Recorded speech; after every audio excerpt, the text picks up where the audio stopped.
my gosh, where do I start? First of all, Nairobi. Nairobi actually means the city under the sun. So expect a lot of sunlight, a lot of beautiful sunlight, a lot of beautiful sunsets, a lot of skyscrapers.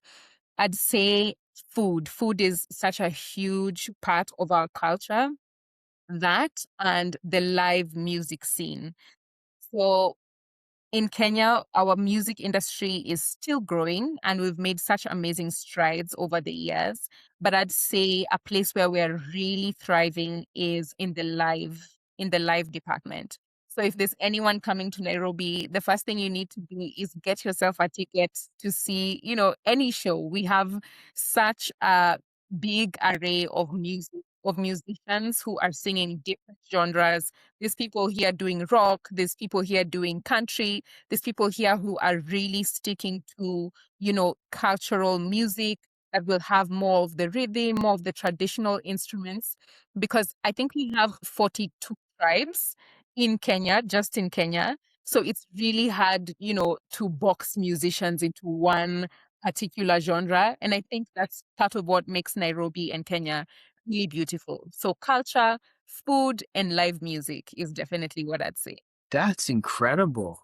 So there's absolutely like a very rich and diverse culture there. If you have like 42 tribes there, Yeah, that's a lot because I it can is. imagine that the music can differ.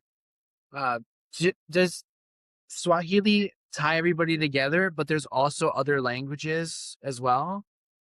Correct. That's exactly right. So Swahili is generally what, you'd speak to anyone in Kenya and they'd understand you because most people grew up being taught Swahili. However, there's the 42 tribes under that. So personally, my mother is Kamba. There's a tribe called Kamba and which is from the eastern side of Kenya. There's Taita. My father is Taita, which is from the coastal side of Kenya. So really two different cultures. And then there's the western side of Kenya where you'll have the lakeside. They have different instruments. Their instruments are made differently.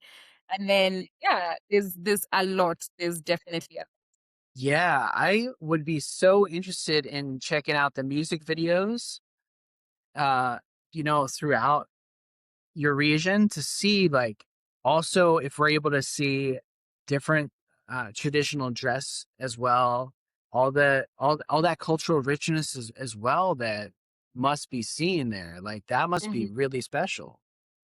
Absolutely, absolutely. And I think that's something that we have an obligation and a responsibility to just continue to carry with us. And as much as we are heavily influenced by the West and Western music, and we've learned so much from there, I think, bringing something different and bringing what we bring to the table and realizing that it's valuable and can be used and is beautiful is, I think, the approach that most of us are taking now in Africa.